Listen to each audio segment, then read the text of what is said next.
Assalamu aleykum və rəhmətullah.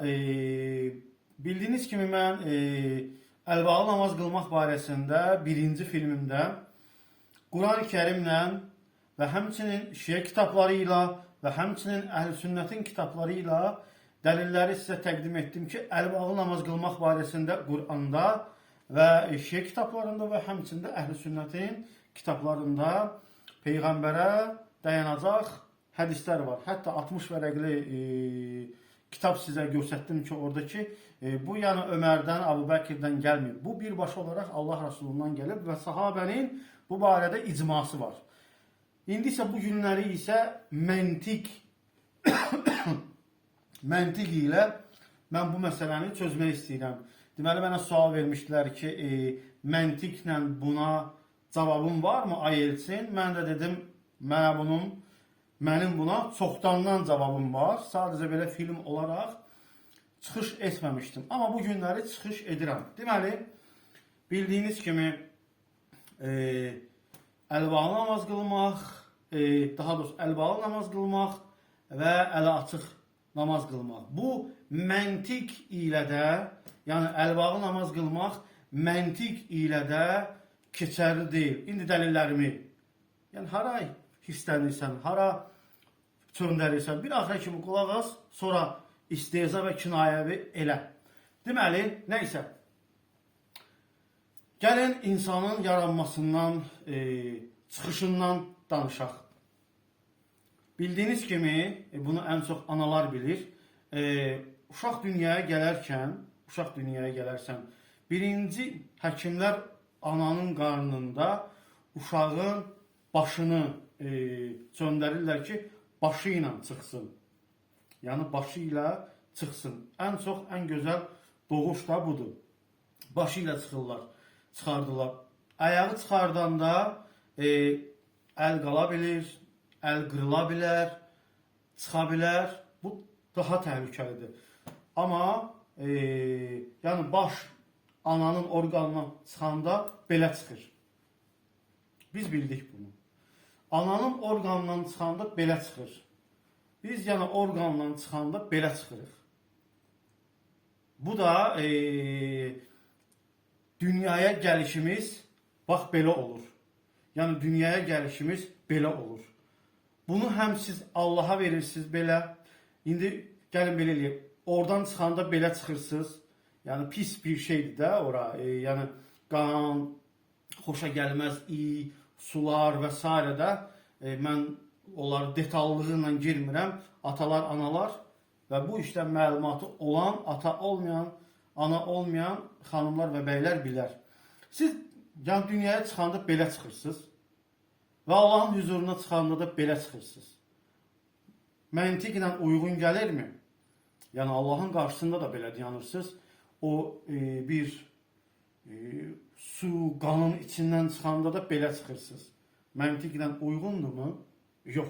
Məntiqlə uyğun deyil bu. Bu birinci olaraq məntiqi cavabdır. Siz belə deyək də deməli bağçada müəllimələrimizin qabağında belə dayanırsınız. Məktəbdə müəlliməmizin yanında belə dayanırsınız. İnstitutda belə dayanırsınız. Müdürün yanında belə dayanırsınız. Əskərin komandirin yanında belə dayanırsınız. Yəni belə dayanmağı bütün məxluqlara verdiniz. Müəlliməyə, müdürə, komandirə, hamıya verdiniz də belə dayanmağı. Və belə dayanmağı da siz Allaha verdiniz. Yəni siz fərqləndirmədiniz. Yəni bu duruşu, bu çıxma, insanların yanında bağçadan düz məktəbə kimi, işə kimi, müdirə kimi elə hamının yanında da belə dayandınız və Allahın huzurunda da belə dayandınız. Siz fərqləndirmədiniz. Yəni Allaha olacaq duruşu, insanlara duruşu olacaq fərqləndirmədiniz. Bizim hədis kitablarımızda belə bir söz var. Bir günləri Allah Resulü namaz qılır. Ayşə anamız da deyir ki, ey Allahın Resulü, sən diri olarkən Allah Subhanahu taala sənin xətalarının üstünü bağışlayıb və sənə diri olarkən cənnət nəsib edib. Daha namazı nə edirsən, ibadəti nə edirsən? Deyir, mən şükür edənlərdən olmayım mı? Deməli, həqiqətən də bu nemətlərə görə, bu olub bitən insan həyatında xeyirli olacaq nemətlərə görə biz insanlar şükür eləyirik. Şükrü Allah Subhanahu Taala'nın Resulü bağladı namaza. Dedi ki, mən namaz, yəni deyir ki, daha nə edirsən, daha cənnətliksən də, bu ibadətləri nə edirsən, namazı nə edirsən, soruşub, sual verir və Allah Resulü deyir ki, mən şükür edənlərdən olmuyum mu? Biz görürük ki, Allah Resulü Allaha şükrü səcdə, qiyamla verib. Məsəl üçün, sizə bir insan yaxşılıq eləyəndə nə deyirsiniz? Ayaqsız deyirsiniz ki, bəs Allah razı olsun, təşəkkür. Allah sizə bir yaxşılıq eləyəndə nə edirsiniz? Nə edirsiniz? Ümumi olaraq Quran və sünnətdə şükür etmə səcdəsi var. Biz müsəlmanlar insanlara təşəkkür edirik ya, ağızda, belə prostoy olaraq və yaxud da dillə və yaxud da Allah razı olsun deyir ya. Amma Rəbbə şükrü biz nə edirik? Səcdə ilə bildiririk.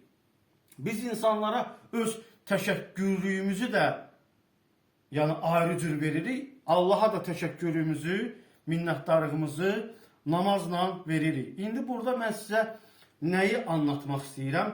Siz Allahın huzurunda yəni belə deyandınız ömür boyu və insanların huzurunda da belə deyandınız ömür boyu. Siz Allahla insan arasında fərq qoymadınız.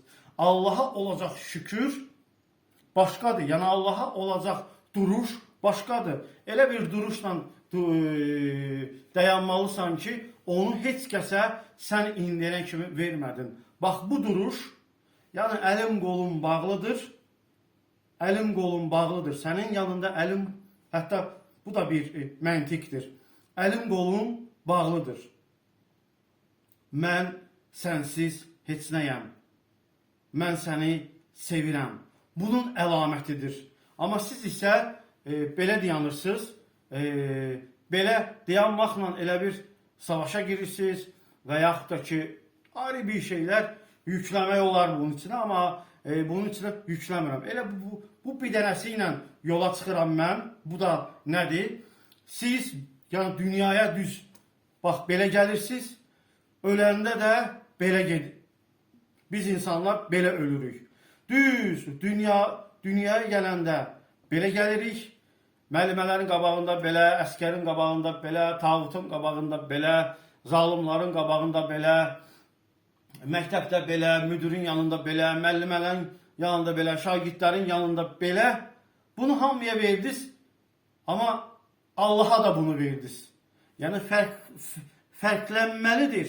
Siz bu duruşu ya insanların heç birinə verməməlisiniz, yalnız Allaha verməlisiniz. Aydındır? Ya bu duruşu Allah'tan başqa heç kəsə verməməlisiniz. Ya da ki, bu duruşu insanlara verib Allaha başqa bir duruşla durmalısınız. Çünki Allah Subhanahu Taala'ya layiq olan bir duruş var ki, onu siz belə edirsiniz və bunu da hamıya paylayırsınız. Aydındır? Bunu fərqləndirmirsiniz. İnsanlarla Allah arasında duruşu fərqləndirmirsiniz. Yəni insan qabağında da belə deyirsiniz, müəllimə qabağında da, yəni biz ölü deyirik ki, biz belə deyənək, anlata bilirəm, biz diriyik.